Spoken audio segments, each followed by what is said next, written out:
তারাপীঠে বিধ্বংসী অগ্নিকাণ্ড আপনাদেরকে জানিয়েছিলাম যে খবরের মধ্যে আমরা রয়েছে এই মুহূর্তের গুরুত্বপূর্ণ খবর। তারাপীঠে বিধ্বংসী অগ্নিকাণ্ড, অন্তত 7 জনের মৃত্যুর খবর পাওয়া যাচ্ছে। আহত হয়েছেন আরও বেশ কয়েকজন, গুরুতর আহত হয়েছেন তাদেরকে স্থানীয় হাসপাতালে ভর্তি করানো হয়েছে। তারাপীঠ থানা সংলগ্ন হোটেলে এই আগুন লাগে। ভোর রাতে হোটেলের রিসেপশনে প্রথমে আগুন এবং মুহূর্তের মধ্যেই হোটেলে ছড়িয়ে পড়ে। হোটেলের আবাসিকরা তখন গভীর ঘুমে আচ্ছন্ন ছিলেন। শ্রাবণ মাসের শেষ সোমবার তারাপীঠে প্রচুর পুণ্যার্থীর সমাগম হয়। এই সময় ধোঁয়ায় দম বন্ধ হয়ে অনেকের মৃত্যু হয়েছে। যারা মারা গিয়েছেন, যেটা জানা যাচ্ছে যে দম বন্ধ হয়েই কিন্তু মৃত্যু হয়েছে, এমনটাই জানা যাচ্ছে। এবং ইতিমধ্যে যেটা খবর পাওয়া যাচ্ছে যে গ্রেপ্তার করা হয়েছে হোটেল মালিককে। হোটেল অগ্নি নির্বাপক ব্যবস্থা ছিল না বলে এমনটাই জানা গেছে দমকল সূত্রে। পাশাপাশি শর্ট সার্কিট থেকে আগুন লেগেছে দাবি হোটেল মালিকের। এই মুহূর্তে অত্যন্ত গুরুত্বপূর্ণ খবর যে তারাপীঠে বিধ্বংসী অগ্নিকাণ্ড এবং সেই অগ্নিকাণ্ডে এখনও পর্যন্ত 7 জনের মৃত্যু হয়েছে।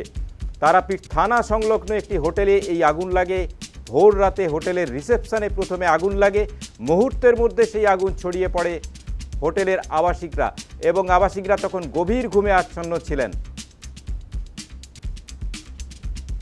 যেটা জানা যাচ্ছে যে ইতিমধ্যে কিন্তু হোটেল মালিককে গ্রেপ্তার করা হয়েছে। হোটেলে অগ্নি নির্বাপক ব্যবস্থা ছিল না বলে অভিযোগ।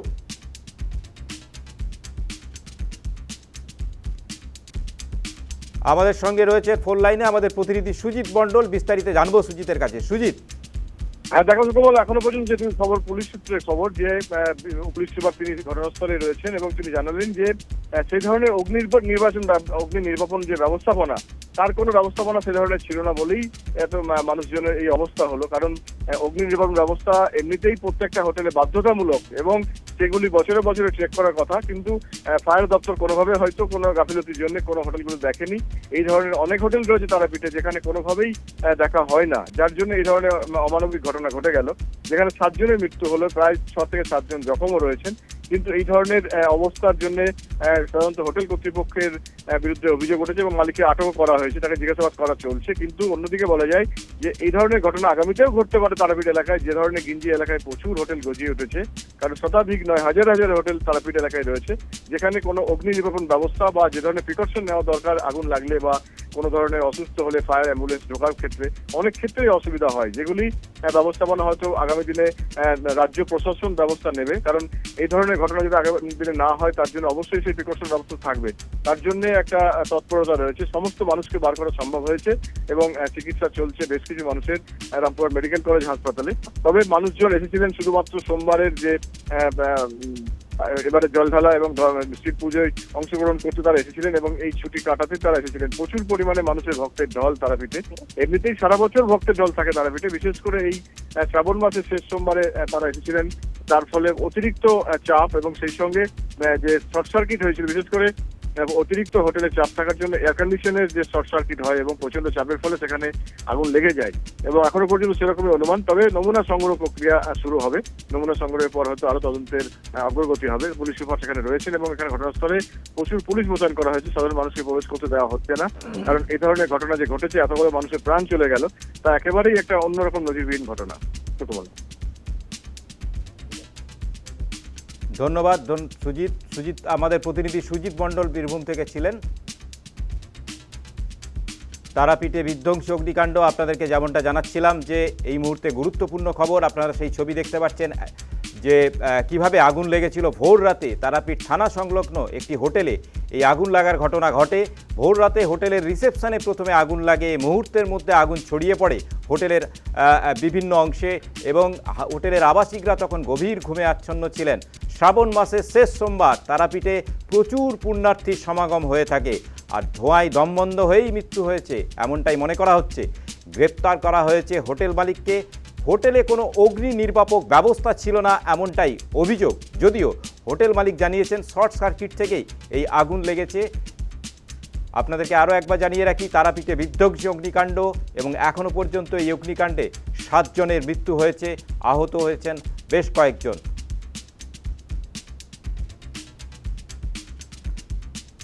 এই মুহূর্তের অন্যতম গুরুত্বপূর্ণ খবর, তারাপীঠে বিধ্বংসী অগ্নিকাণ্ড এবং সেই অগ্নিকাণ্ডে এখনও পর্যন্ত 7 জনের মৃত্যু হয়েছে। তারাপীঠ থানা সংলগ্ন একটি হোটেল থেকে এই আগুনের ঘটনা ঘটে এবং সেই হোটেলে রিসেপশনে প্রথমে আগুন লাগে এবং তা ছড়িয়ে পড়ে হোটেলের সর্বত্র। মুহূর্তের মধ্যেই হোটেলের আগুন ছড়িয়ে পড়ে এবং হোটেলের সেই সময় আবাসিকরা যারা ছিলেন তারা গভীর ঘুমে আচ্ছন্ন ছিলেন। আবাসিকরা কি বলছেন আমরা শুনবো।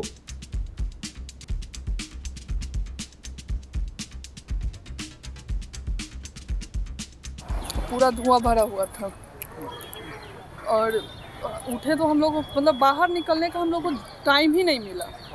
हम लोग को बाहर से सीढ़ी लगा हुआ था, सर आए, पुलिस वुलिस आए, वही बाहर से हम लोग सीढ़ी से निकले।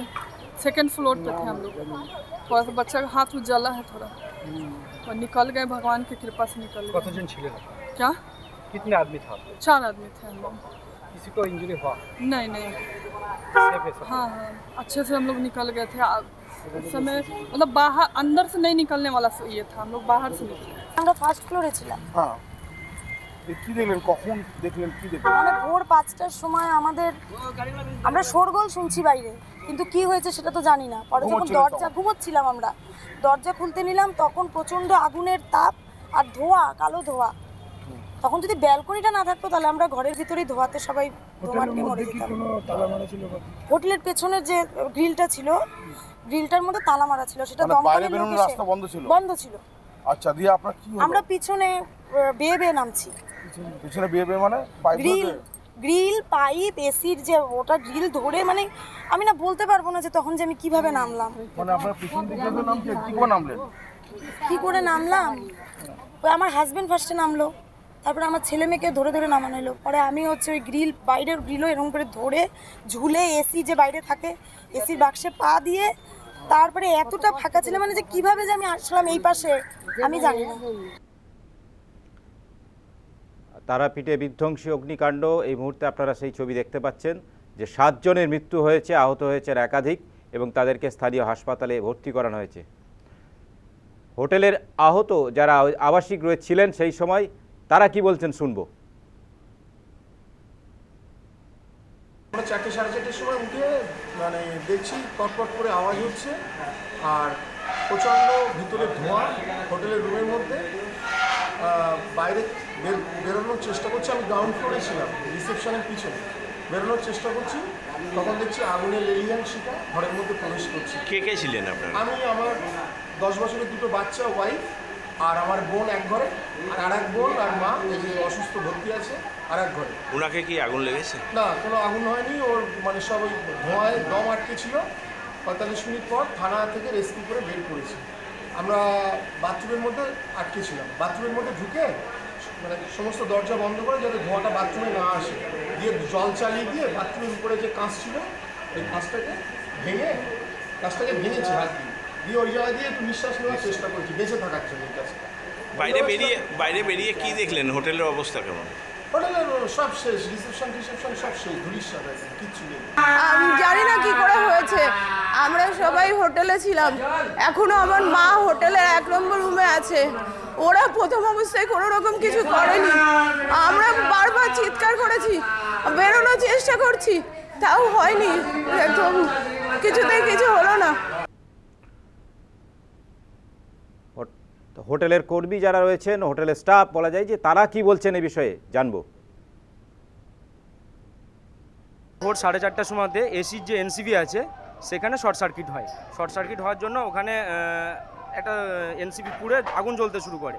এবার সঙ্গে সঙ্গে নাইট গার্ড ওটা দেখে, নাইট গার্ড সঙ্গে সঙ্গে আরেকটা ছেলেকে ডাকে এবং আমাদের যে এক্সটিংগুইশগুলো থাকে ফায়ারের করা, সেগুলো সমস্ত ফাটিয়ে করতে শুরু করে। ততক্ষণে ইলেকট্রিক আগুন তার করেছে, একজন যে সঙ্গে সঙ্গে মেন আমাদের যে জাম্পার আছে সেটা নামিয়ে দেয়, হোটেলের বিল্ডিংয়ে কারেন্ট কাট আউট করে দেয় এবং তার আগে কি করে, তার আগে যে আমাদের কলিং বেল আছে, মানে ফায়ারের যে কলিং বেল আছে সেটা বাজিয়ে দেয়। সেটার জন্য রুমের লোক অ্যালার্ট হয়ে যায় এবং তারা বাইরে বেরোতে শুরু করে। এর ফলে দুর্ঘটনাটা বড় হয়ে গিয়েছে কীরকম, এই ধোঁয়া ওপর দিকে উঠতে শুরু করে। এরপরে আমাদের যে ফায়ারের পাইপ লাইন আছে সেগুলো কিছু 2-1টা খোলা হয়, কিন্তু সবগুলো খুলতে পারে না, তার জল বেরোতে শুরু করে। কিন্তু ওপরে যারা ছিল তাদের দম বন্ধ হয়ে অনেকের শ্বাসকষ্ট শুরু হয়, অনেকে রুমের মধ্যে করে, অনেকের ছোট বাচ্চা আছে। পাশের হোটেল থেকে সঙ্গে সঙ্গে ফায়ারের কানেকশন নিয়ে এসে নেভানোর চেষ্টা করা হয়, কিন্তু কোনো কিছুতেই নিভছিল না। তারপরে আস্তে আস্তে নিভতে শুরু করে, ফায়ারের গাড়ি আসতেও খানিক লেট করে, এবং যারা ফায়ারের এসছে তারাও ওপর যে তাদেরকে সঙ্গে সঙ্গে তাৎক্ষণিক করবে তার পর্যাপ্ত ব্যবস্থাও এদের কাছে নেই এবং করতেও করে না।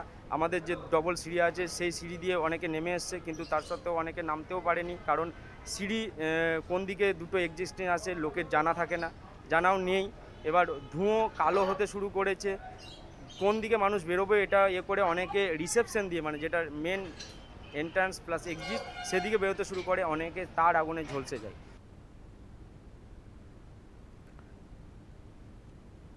তারাপীঠে বিধ্বংসী অগ্নিকাণ্ডের পর জেলার পুলিশ সুপার কি বলছেন বীরভূমের, শুনবো।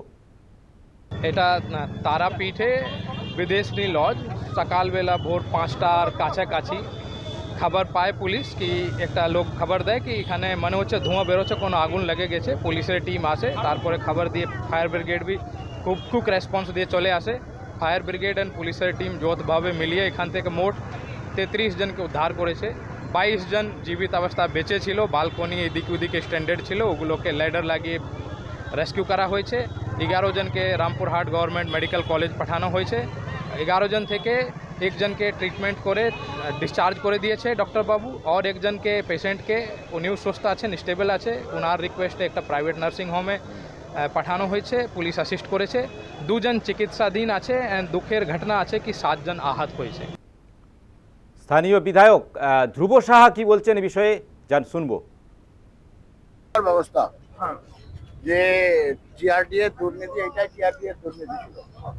টিআরডিএ পয়সা তুলেছে, টিআরডিএ অনুমতি দিয়েছে, কিন্তু অনুমতি প্রপার চেকিং হয়নি। হোটেল আছে, হোটেলের ফায়ারের জন্য ব্যবস্থা আছে কিন্তু চল নাই। সিঁড়ি আছে কিন্তু সিঁড়িতে তালা বন্ধ। হোটেল আছে কিন্তু এত বড় হোটেলে কোনো সিকিউরিটি এজেন্সি কিংবা সিকিউরিটির কেউ দায়িত্ব নাই যে গিয়ে ওই রাস্তাগুলো খুলতে পারত। আমরা এই ঘটনার পুঙ্খানুপুঙ্খ তদন্তের দাবি জানাচ্ছি। কিছুক্ষণ আগে মাননীয় মুখ্যমন্ত্রী ফোন করেছিলেন, ডিটেলসে জানালাম। আমাদের ফায়ার ব্রিগেডের মিনিস্টার আসছেন। আমরা সমস্ত বিষয়ে আমাদের সরকার, রাজ্যের মাননীয় মুখ্যমন্ত্রী শুভেন্দু অধিকারী সমস্ত ওনার নজরে আছে এবং কৌশিকিয়া অবস্যার আগে এই ধরনের হোটেলের কার কি ব্যবস্থা আছে আমরা সব থ্রোলি চেকিং করাবো। ভয়ঙ্কর অবস্থা ভিতরে, যে চারিদিকে ধোঁয়াই ধোঁয়া, আগুন লেগেছে নিচে, উপরের ঘর পর্যন্ত কালি হয়ে গেছে। 7 জন পুণ্যার্থী মারা গেছে। যদি ঠিকঠাক দরজা খোলা থাকতো তাহলে তারা পার হয়ে পালাতে পারত। বিগত সরকার এই যে ব্যবস্থা, এই ব্যবস্থা যদি ঠিকঠাক ভাবে চেকিং করতো তাহলে হয়তো 7 জন পুণ্যার্থী মারা যেত। রিসেপশনে কেউ ছিল না। আরে রিসেপশনে কেউ থাকলে তো আগুনটাই ধরতো না, ওখানেই তো মারা। ঘরে ঢুকে দিয়ে চতুর্কুড়ির মতো তালা লাগিয়ে দিয়ে পালিয়ে গেছে।